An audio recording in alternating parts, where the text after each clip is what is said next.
Hi, again very warm welcome to Delhi Study Academy.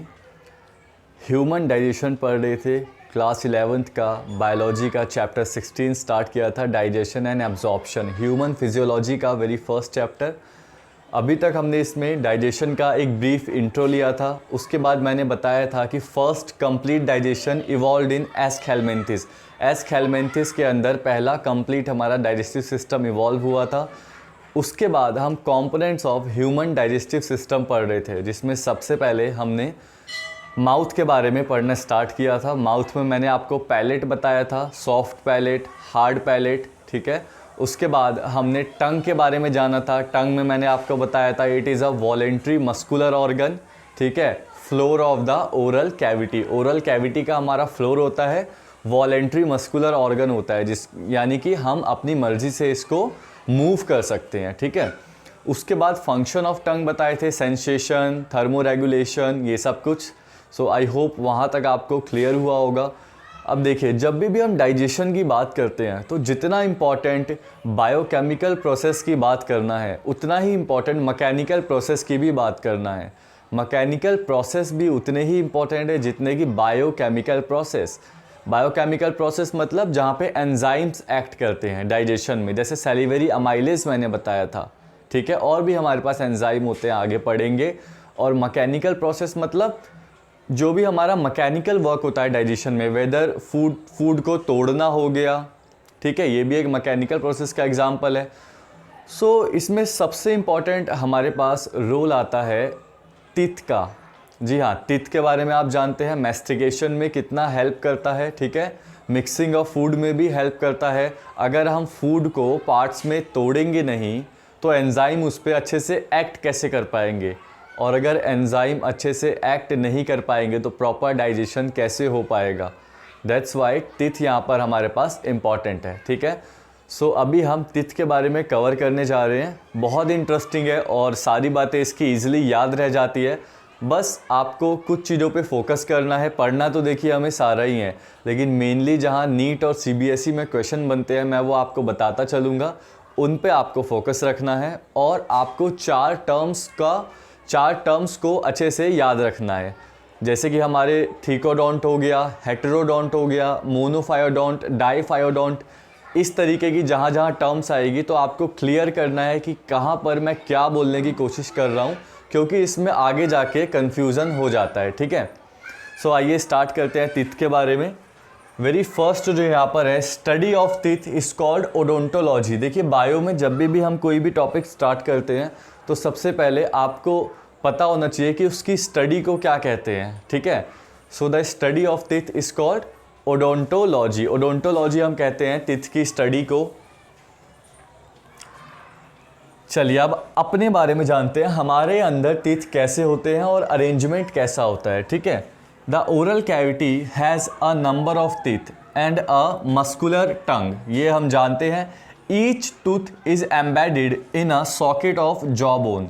This type of attachment is called thecodont.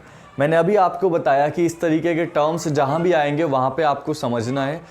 कहने का मतलब है कि हर एक जो टूथ है हमारा, सिंगुलर में हम उसको टूथ ही बोलते हैं। सो हर एक जो हमारा टूथ है वो सॉकेट ऑफ जॉ बोन में अटैच होता है, यानी कि कुछ सॉकेट बने होते हैं, खांचे बने होते हैं जबड़े में हमारे, ठीक है, उसमें वो अटैच होता है। उस अटैचमेंट को क्या बोलते हैं? थीकोडोंट अटैचमेंट, ठीक है। जैसे कि आप चार्जर लगाते हैं, ठीक है, इलेक्ट्रिसिटी बोर्ड में आप चार्जर लगाते हैं तो उसमें सॉकेट बना होता है, तो बोलते हैं ना कि वहाँ पे सॉकेट फ्री है, वहाँ पे चार्ज हम कर सकते हैं, ठीक है। तो क्या कहने की कोशिश कर रहे हैं कि वहाँ पे खांचे बने हुए हैं, वहाँ पे हमें चार्जर को इंसर्ट करना है। ऐसे ही हमारे जबड़ों के अंदर खांचे बने होते हैं, अपर एंड लोअर जॉ, उसमें हमारा टीथ अटैच होता है। इस अटैचमेंट को हम बोलते हैं थीकोडोंट अटैचमेंट, ठीक है।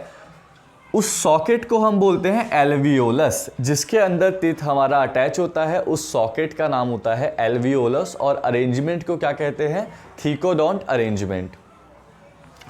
N adult human has 32 permanent teeth which are of 4 different types. एक एडल्ट ह्यूमन के पास 32 परमानेंट टीथ होते हैं।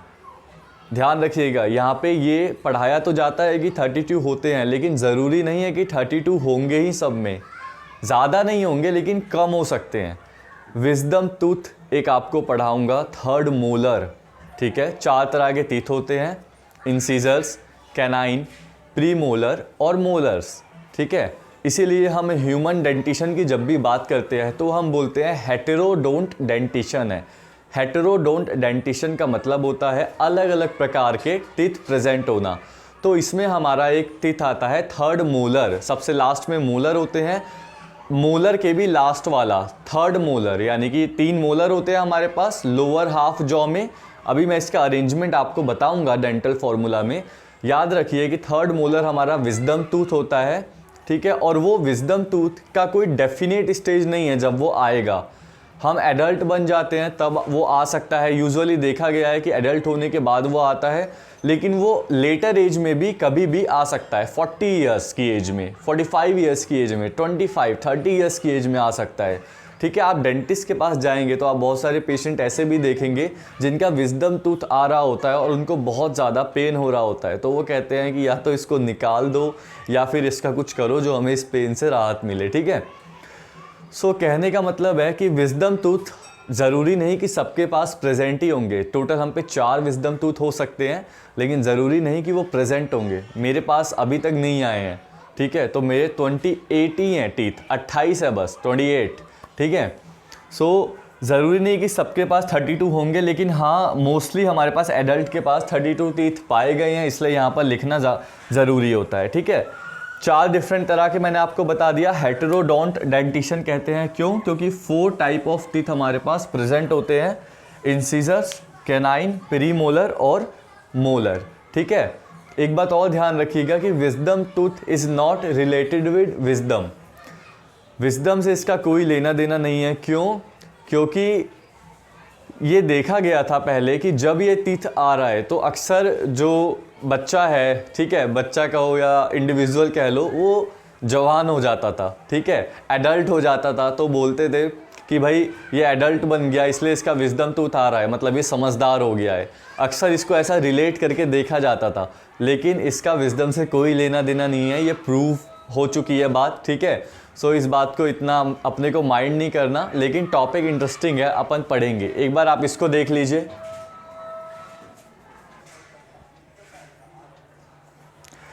सो 4 टाइप्स ऑफ हमारे पास टीथ होते हैं, कौन कौन से? Incisors, canine, premolars and molars.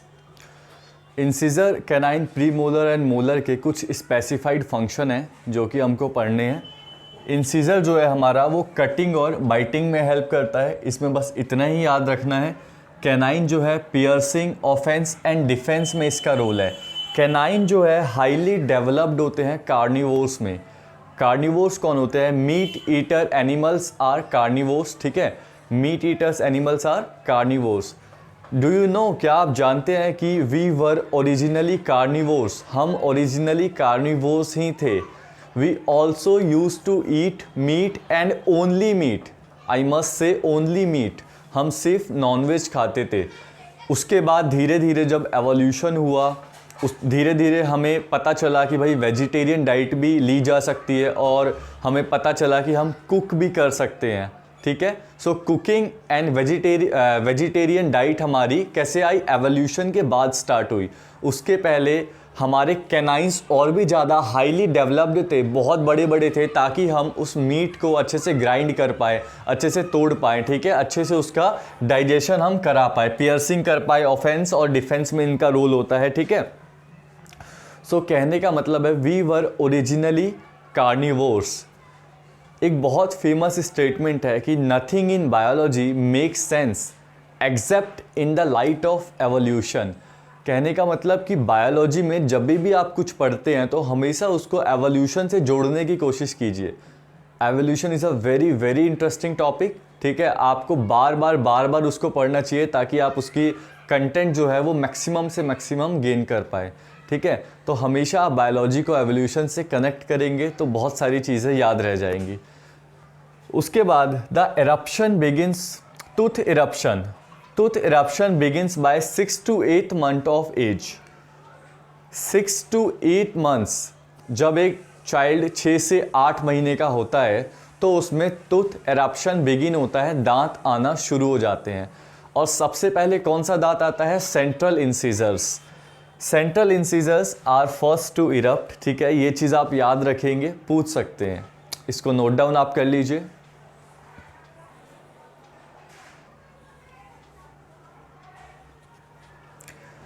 अब यहाँ पे हमारे पास एक और टर्म आता है डाईफायोडोंट। डाई मतलब क्या होता है? दो। सो हम ह्यूमन के अंदर कैसा अरेंजमेंट होता है टीथ का? Humans have diphyodont dentition, that is 2 sets of teeth develop. हमारे अंदर 2 तरीके के टीथ का डेवलपमेंट होता है डाईफायोडोंट, यानी कि हमारे जितना लाइफ स्पैन होता है, जितनी हमारी जीवन अवधि होती है, उसमें 2 बार हमारे दांत आते हैं।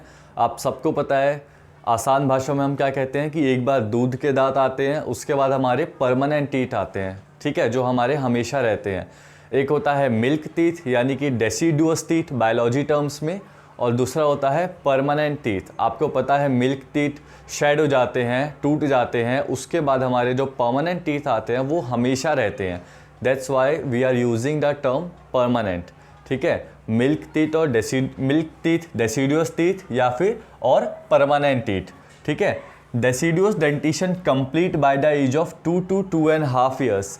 देखिए जो मिल्क टीथ और डेसिडुअस टीथ आने का जो प्रोसेस होता है वो 2 से 2.5 साल की एज में कंप्लीट हो जाता है। 2 से 2.5 साल तक की एज में बच्चे के सारे दूध के दांत आ जाते हैं। क्या बताया था मैंने? स्टार्ट कब से होता है? 6 to 8 मंथ्स ऑफ एज, 6 से 8 महीने का जब चाइल्ड होता है तब स्टार्ट होता है, और 2 से 2.5 साल में कंप्लीट हो जाता है, ठीक है। उसके बाद हमारे पास परमानेंट टीथ आने का जो प्रोसेस होता है, यानी कि ये मिल्क टीथ का जो रिप्लेसमेंट होता है वो 6 से 12 साल तक की एज में होता है। जब बच्चा 6 से 12 साल तक की एज में, आयु की अवधि में होता है, तो उसमें वो जो मिल्क टीथ है परमानेंट टीथ से रिप्लेस हो जाते हैं, ठीक है। और जो परमानेंट टीथ आते हैं वो हमेशा आते हैं, वो चले गए तो वो दोबारा नहीं आते हैं नेचुरली, ठीक है। सो आप अपने टीथ का ध्यान रखिए, क्योंकि पूरी दुनिया में सबसे ज़्यादा फैली बीमारी डेंटल कैरीज़ है। जी हाँ, सुनने में अजीब लगेगा, बट पूरी दुनिया में जो सबसे ज़्यादा फैली बीमारी है वो है डेंटल कैरीज़, यानी कि दांतों की सड़न, ठीक है। जब हम नेक्स्ट लेक्चर पढ़ेंगे, यानी कि नेक्स्ट वीडियो में डेंटल फार्मूला जब हम डिस्कस करेंगे, तब मैं आपको इस पॉइंट से रिलेटेड, डाईफायोडोंट डेंटिशन से रिलेटेड एक एग्जेप्शन आप कह सकते हैं, एग्जेप्शन तो नहीं होगा लेकिन आप अभी के लिए एग्जेप्शन ही कह सकते हैं, आपको वो याद रखना है। बहुत इंपॉर्टेंट पॉइंट मैं आपको बताऊंगा। मैंने एग्जेप्शन इसलिए बोला मानने के लिए आपको, ताकि आप थोड़ा सा उसको याद रखने के लिए उत्सुक हो जाएं, ठीक है। लेकिन वो एग्जैक्टली एग्जेप्शन नहीं है, बस वो एक लॉजिकल बात है। बताऊंगा क्या है, तब तक आप मुझे एक क्वेश्चन का आंसर दीजिए। क्या कुछ ऐसे मैमल्स होते हैं जिनके अंदर एम्ब्रियोनिक स्टेज में तो टीथ प्रेजेंट होता है लेकिन आफ्टर बर्थ वो नहीं रहते हैं? क्या होते हैं ऐसे mammals in which teeth are present at embryonic stage but not at birth? अगर होते हैं तो कौन से होते हैं, वो आप कमेंट सेक्शन में मुझे लिख करके बताएंगे, फिर मैं नेक्स्ट वीडियो में उसको करेक्ट करके आपको बताऊंगा, ठीक है। तब तक take care, thank you so much.